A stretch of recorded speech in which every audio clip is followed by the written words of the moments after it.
Should you launch a new offer in your business? Are you ready to launch a new offer in your business? Or are you throwing a grenade into your business and sabotaging? In today's episode, I'm gonna walk you through exactly what I coached a client through this week. You don't wanna miss this. All right, so I just hopped off a coaching call with one of my clients and I wanted to share her question because I think it's so relevant to so many creatives and agency owners right now. So this is part of her question. She said, "Hey Laura, following on from the call, I'm currently borderline in capacity with my one-on-one social media management clients. I could take on 1 to 2 more, but it wouldn't leave me much spare time.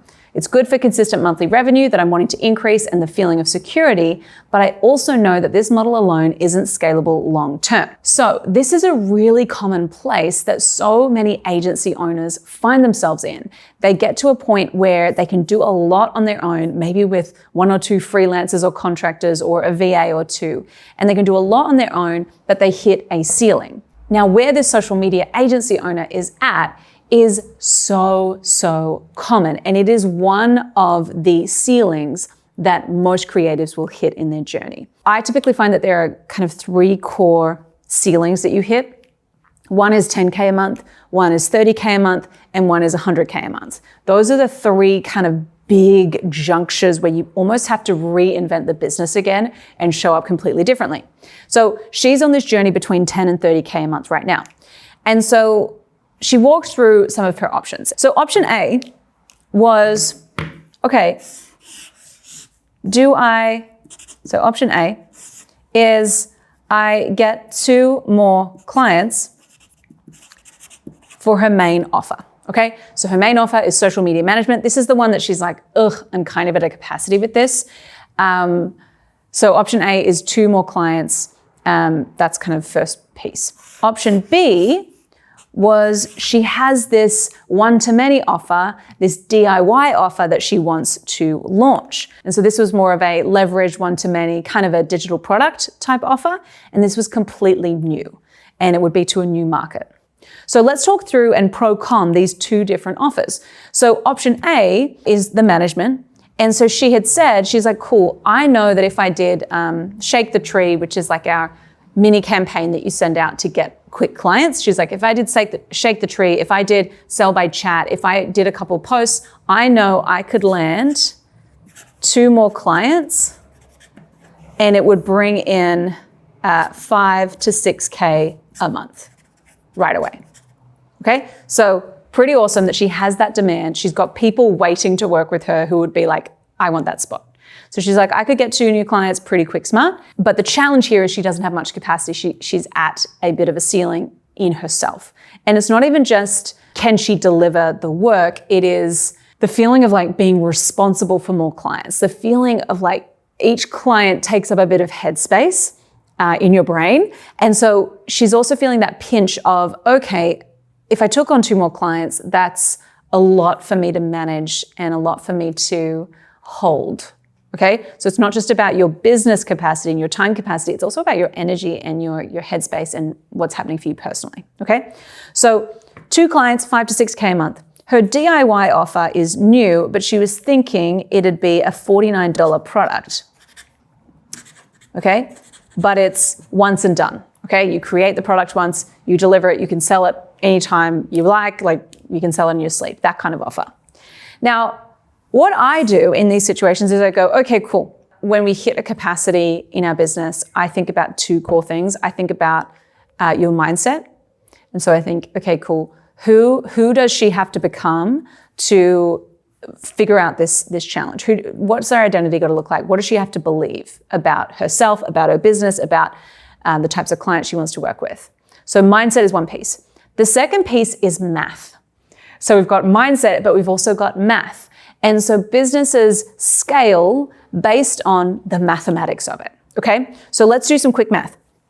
She could land 2 new clients tomorrow using Shake the Tree, Sell by Chat, some of our amazing marketing strategies. She could land 2 new clients tomorrow, add an extra 5 to 6K a month, all right? So that over a year is 72K, all right? So that's over a year. Most clients stay with her for a while. These are retainer clients, so she knows that it's like sure income every single month, okay? For her to make the same amount with this $49 product, again, this isn't tested. She's got to sell 100 of these every month. And even still, that's only 50K a year. So really, it's probably 120 a month, okay? So I don't know if my maths is correct there, but let's just, for the sake of this, say that my math is right, okay? So for her to make the same amount of revenue here, she's got to do 100 of these products that she hasn't tested, that she hasn't launched, for an audience that is not the same as this audience up here. And then when you kind of break it down like that, you're like, okay, cool. I know that it's not comparing apples and apples because a DIY offer is less effort, it's more leveraged, all the things. But there still is some effort. There still is an element of, I've got to have a funnel, I've got to have ads, I've got to have distribution, I've got to make sure that I've actually got an audience who want this particular thing. I've essentially got to market to a whole different audience here because it's a DIY person, whereas this person up here is someone who's like, take my money, I don't want to deal with it. Okay, so they're at different stages, these two niches.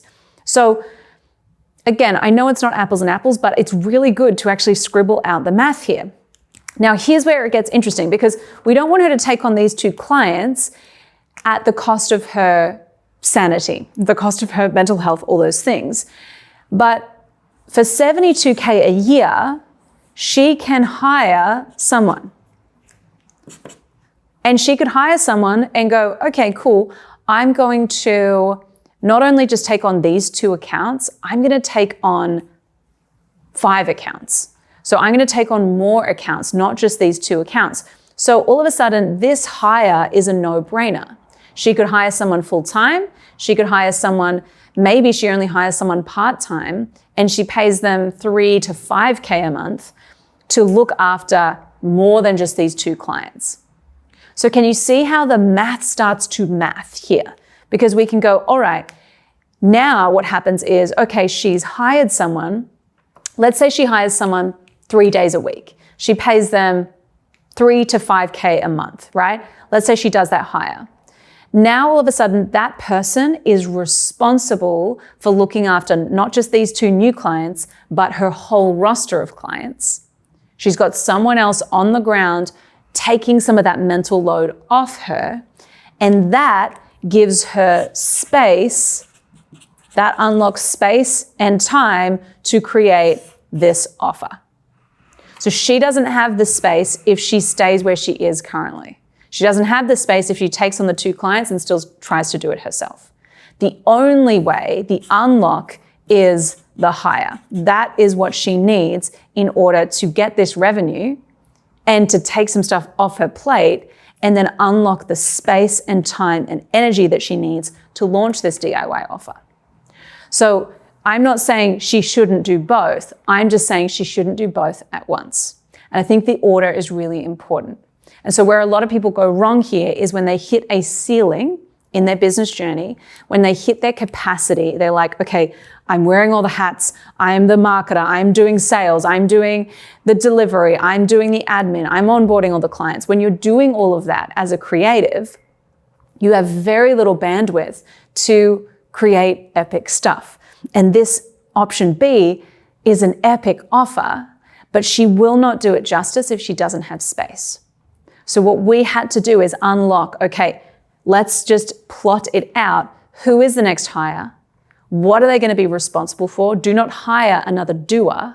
Hire someone who's going to be responsible for some of these accounts so that you can unlock more space and you can step into more of that CEO. I'm the leader of the business. I'm not the chief everything officer.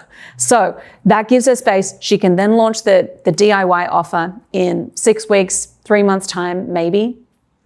And it means that she can do this properly and really give it the attention and time it deserves. So I'm hoping that makes sense. I know for a lot of people, when I shared this process with her and I was like, cool, this is what how I'd be thinking about it. This is what I'd be doing. It was like, so many of our members were like, cool, I'm at that exact same spot. And so I think it's really valuable and really powerful for us to think about it like this, take the emotion out. Also, like, recognize my concern for her was that launching this DIY offer could be a grenade. Dan Martell talks about, are you throwing a grenade in your business? And I think a lot of the time we can throw grenades because we're in a bit of pain. We're like, oof, I can't take on any more clients. I can't do anything more. So I'm just going to kind of blow it up a tiny bit. I'm going to sabotage a tiny bit. I'm going to launch a new offer. I'm going to rebrand my whole business. I'm going to launch a new website, even though I did it 2 months ago. We can throw grenades when we get into that like pain loop. And so my job as a coach is to go, don't throw a grenade. Let's stick this out. Let's figure out who we need, not how you're going to do it, but who you need to hire so that you can get these clients tomorrow. You can get them, like she's got demand. Let's get these people in. Let's hire someone awesome. Let's unlock more space. And then we can think about this offer. Okay? That's the big thing. So I have a couple of key points that I want you to take away. Hold my lamp. Let's do this. Number 1, don't kill the golden goose. If there is an offer that is in demand, that is easy to sell right now, that people are knocking on your door and saying, please help me with this, I need your help in this area, don't kill it. Use that, leverage it, use that momentum and actually use it to fund your other opportunities that you want to do. If you want to launch a course, if you want to create a community, if you want to start doing events, whatever it is, if you have other ideas that you'd really love to do, feed the golden goose, let it fund the next idea that you have, but don't kill it. Don't throw a grenade. So that's number 1, don't kill the golden goose. Number 2, preempt the constraint. What do I mean by this? At any point in that business journey, there is a constraint. There is a constraint in your business right now. And there's a constraint in my business right now. Every point in the journey, there is a constraint. There's a bottleneck that we have to fix. That's just part of business. So what we want to do is we want to preempt the constraint. So we want to go, okay, cool. I can see that there's demand in this offer. I can see that I'm going to run out of capacity. I can see it on the horizon. I can see that. So I'm going to preempt that and I'm going to hire before I'm ready. I'm going to start automating some stuff. I'm going to start streamlining some of my operations. We've got to preempt the constraint. And for most creatives, the biggest constraint is your capacity. And final thing on this, I said this earlier, but please don't just hire doers. Get people who will take on responsibility. Get people who will become accountable for your clients, for projects, whatever that looks like. Don't just hire doers. We need to get to the point where we're actually getting people who are responsible so that that buys you back headspace. Which leads me to my third point. Buy back time. If capacity is your biggest constraint, if you are the chief everything officer, you know how to do every single thing in your business, you need to buy back your time, okay? So we need to focus on how can we help you to have more time, more space. Because there is opportunity that you're missing out on right now if you are buried in client delivery, if you're only doing the client work. There's marketing, there's selling, there's building your team, there's building out systems. All of those things are part of your job as running the business. But if you don't have time because you're so busy working in the business, you will never actually grow the business. So buy back your time. That's a really important thing. I highly recommend you read Buy Back Your Time by Dan Martell. It is incredible for creatives to figure out, okay, how do I make sure I protect my time? How do I make sure that I'm always unlocking more capacity so I can grow to where I want to go to? Number 4, this is a big one. And this is something that Alex Hormozi talks about a lot. We've got to count the cost of change. A lot of people don't realize this, but change costs you. Every time you pivot, every time you add a new offer, you actually dilute what is working right now. And I'm not saying you shouldn't add new things. I'm not saying you shouldn't have new offers. I want you to be able to do what you feel really compelled to do. But we need to recognize that change is expensive. Every time we change our niche, we change our offer, we change like what we're actually doing, our marketing, our messaging. Every time we do that, each little pivot kind of takes our audience a beat to catch up. It takes them a bit of time to go, okay, what do you do again? I'm confused about what offer are you doing? Do you work with DIY people or do you, like, can I outsource everything to you? So in that example, she was wanting to launch this second offer, but my concern was that if you launch this second offer and like you haven't fully exhausted this first offer and made this really freaking dialed so that it can run without you, if you launch this second offer, you're going to confuse your audience. And that is actually going to cost you big time. You're going to lose out on the option A of like the clients who want the management. And it's going to take you a few months to become known to that DIY audience, that second audience. So I'm not saying you shouldn't change or you shouldn't add new offers, but you do need to be very conscious of counting the cost of change because you only have so much energy, capacity, and space to give. And your audience only has so much attention they will give to you. And if you're confusing them, they're not going to buy anything. Really important. Final piece here, point number 5. You need to map the sequence. So again, it's not about saying you can never do this second offer. You can never launch a coaching program or a course or whatever. It's not saying that at all. But the order matters. And I really believe that sequence matters more than speed. You can be doing all of the right things, but if you're not doing them in the right order, you are going to mess up your business. It's going to be confusing. It's going to be complicated. It's going to become really, really stressful. So the sequence matters. And so in that example, I was walking my client through, okay, cool. Well, step 1, let's solve this challenge first. Let's not open up a whole new can of worms by launching a second offer. Let's just solve and make the first offer really scalable, and let's make it work without you, okay? That's problem number 1. We've got to solve the capacity constraint first, then we can look at this next offer, okay? So sometimes we can try to solve a problem and create a whole new set of problems and go, cool, I have this problem. I've got no time and no space. You know what I'm going to do? I'm going to launch a new offer. And then when you say it out loud, you're like, that doesn't make any sense. Why would I launch a new offer when I'm struggling with my capacity as is? Now, again, this is so common. So many creatives go, I don't know what to do, so I'm going to launch something new, because that's what we're good at. We're good at creating. Most entrepreneurs have this trigger happy thing where we're like, I'm going to launch something new. I'm going to do this. There's an opportunity over here. I'm going to do this, and I really want to, and someone else is doing that, so I'm going to do that too. And that's part of our magic. Like, that's what makes you brilliant as a creative. It's what makes you brilliant as an entrepreneur. But we do need to rein it in and go, okay, I can't do all these things at once. I've got to take it one step at a time, okay? So what is the right next thing I should be doing? What does the business need from me right now? Okay? I cannot tell you how many times I've put off a project that I'm like, I know I'm going to do that. I know it's going to be amazing when I do it, but it's not right now. There are so many moments in business where I've had to go, I desperately want to do that thing over here. It's so exciting, but I have to say no because the sequence matters, okay?